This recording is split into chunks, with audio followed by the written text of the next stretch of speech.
Hello, I'm Susan Elliott, and today we are speaking with Lidiya Yankovskaya, who is the music director of the Chicago Opera Theater and the founding artistic director of the Refugee Orchestra Project. She's going to tell us a little bit about both of those projects and how they've been faring during the pandemic. She recently presided over the Transformation of Jane Doe, a new opera that had its first performance last week, streamed live from the Studebaker Theater. And she'll be telling us about that as well. Hello, Lidiya. Hi, Susan. How are you? Great to see you. Likewise.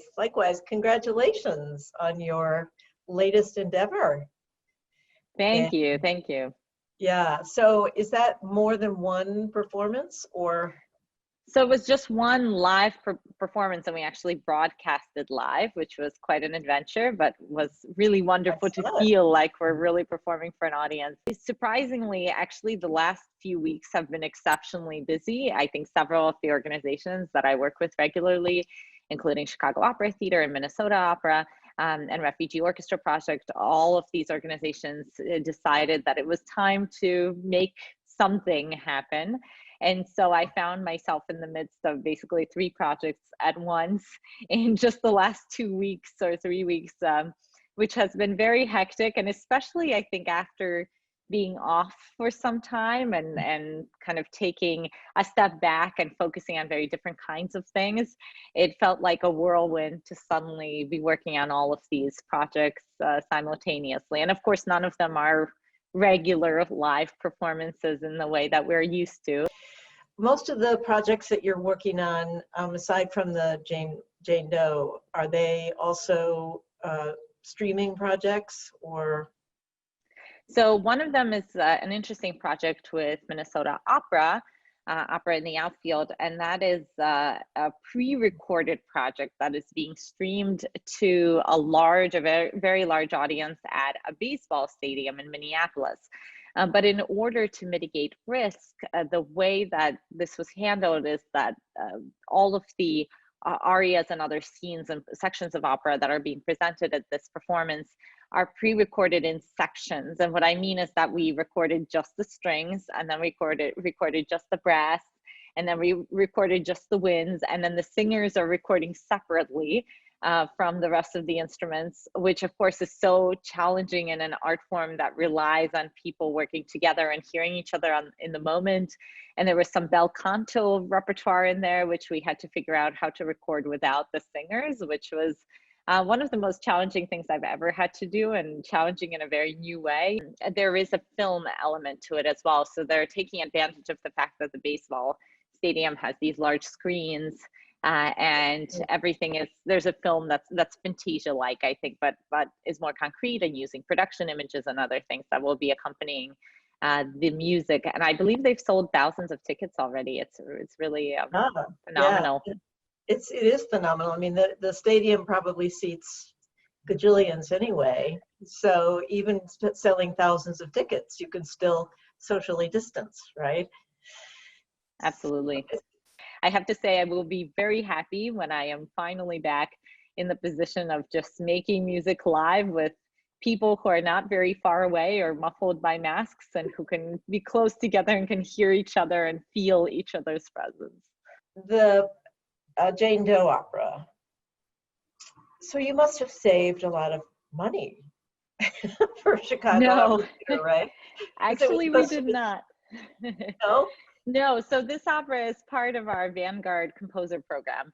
And It was originally supposed to be presented also not in a fully staged format in a small theater, actually in a smaller theater, in a black box theater.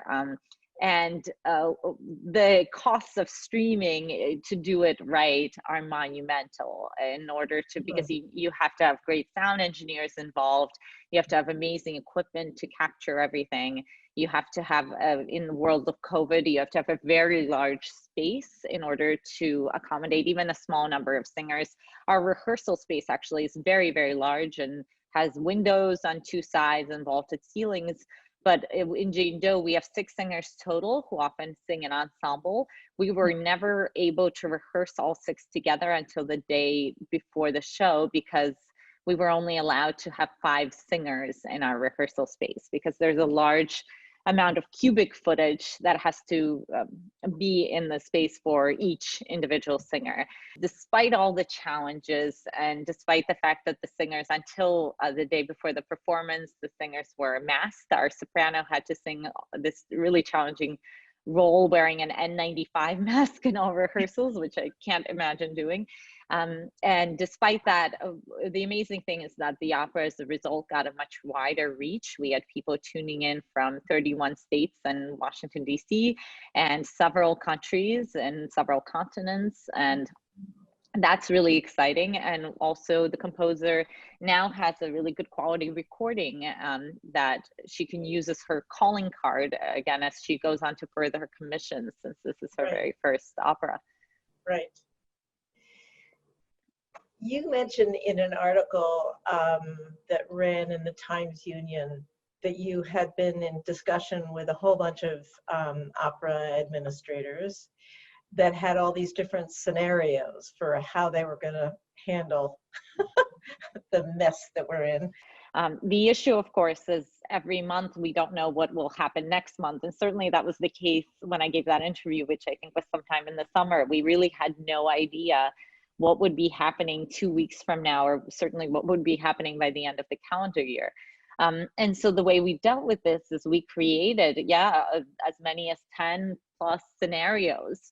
And for each production that we were doing, there were different scenarios, plus different combinations based on what productions we'd have to shift around or do differently. Ultimately, at Chicago Opera Theater, we ended up with more offerings this season than we would have had otherwise, even though they're not all in person.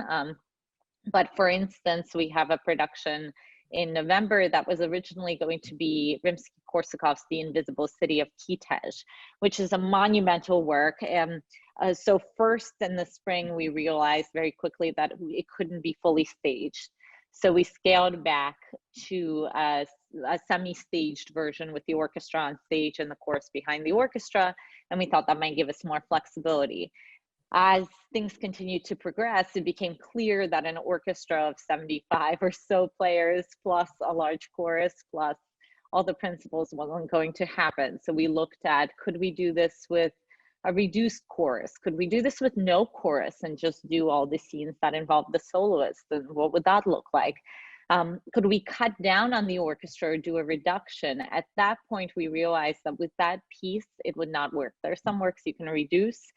Kitezh relies on Rimsky's incredible rich orchestration. You just we couldn't do a reduction of it. We also at one point had to change out our soprano for the show, because we had someone who was coming in from Russia, and it became clear that she couldn't get a visa when all of this started to happen. So then we looked at other options of similar works we could do. And we're planning to do Rimsky-Korsakov's Cachet the Immortal, which is 55 minutes long. We will be doing it in reduction, an orchestral reduction of about 25 players. And it's a much smaller cast. It's a cast of about, of just 5 singers, 5 principals. Although even with that, we had to adjust further, and this was again on our scenario list, but that show does have a chorus, but it appears very briefly, and it's an off-stage chorus. So at first we just thought we would still have a reduced chorus, and we would place them somewhere far away from the stage in the space. And then we found out that actually we have a limit of having only 50 people total in the building during our performance and during all of our rehearsals. What building are we in? Are we in the rehearsal space? We're in the Harris. This is in the Harris Theater. So this is a large theater in Chicago, the Harris Theater.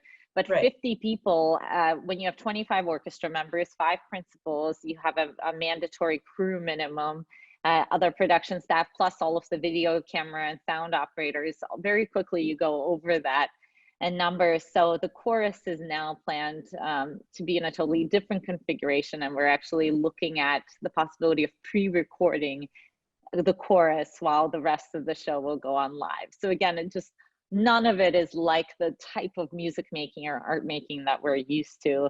And it's been a huge adjustment, which means it involves a lot of learning and a lot of planning and a lot of fixing and changing and adjusting on the fly. Well, speaking of Russian composers and so forth, why don't we talk a little bit about your Refugee Orchestra? Yeah, the Refugee Orchestra Project is an organization that I founded in 2015. And our mission is to showcase the contributions of refugee composers and musicians throughout history and today. So we have large-scale concerts. We've performed all over the United States and London. Also, we recently did a big performance at the United Nations. And we focus on bringing together musicians of various backgrounds and featuring soloists who have come to this country as refugees, and playing music by composers who have been refugees. In some cases, it's living composers. In some cases, it's people like Donizetti, who was a political refugee for much of his life, or Rachmaninoff, or Bartok, or Chopin, or Irving Berlin. And when was your last performance? And we did an outdoor concert. It was just a chamber ensemble of players, but playing some standard repertoire, mostly in original form, but some in reduction, and spread out and outdoors and with a socially distanced audience. Of course, I should say also that ROP itself, so many of our composers and performers with whom we work recently are people who are in general disproportionately affected by so many of the problems that are happening right now in our culture, in our society, in our world.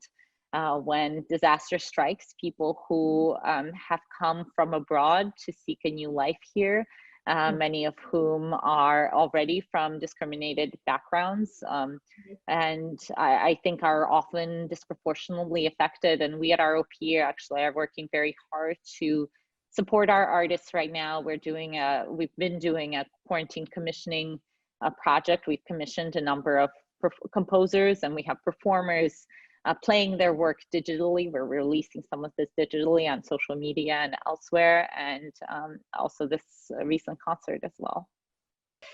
We are running out of time, so I need to say, so thanks again.